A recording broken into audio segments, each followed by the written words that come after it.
Bharat Pakistan match নিয়ে উত্তেজনার পারদ ছিল আকাশচুম্বী। যে উত্তেজনাটা দুই অধিনায়কের টসের পর হাত না মেলানোয় আরও বেড়ে যায়। তবে সেই উত্তেজনা বাড়তে না দিয়ে ইনিংসের প্রথম বলে সাইম আইয়ুবকে সাজঘরে ফেরান ভারতের অলরাউন্ডার হার্দিক পান্ডিয়া।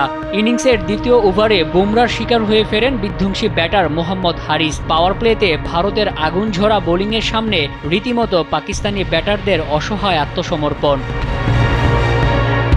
এর পরের গল্পটা আরও ভয়াবহ। ভারতের স্পিনার অক্ষর প্যাটেল ও কুলদীপ যাদবের ঘূর্ণিতে আসা যাওয়ার মিছিলে যোগ দেয় পাকিস্তানি ব্যাটাররা। ড্রেসিং রুমে কার আগে কে ফিরে যাবে সেই প্রতিযোগিতায় যেন নেমে পড়েন সালমান আগা, ফকর জামানরা। 13 ওভারে মাত্র 65 রানে 6 উইকেট হারিয়ে ব্যাটিং বিপর্যয়ে পড়ে পাকিস্তান। ধুঁকতে থাকা পাকিস্তান 100 রান তুলতেই 8 উইকেট হারিয়ে ম্যাচ থেকে ছিটকে যায়।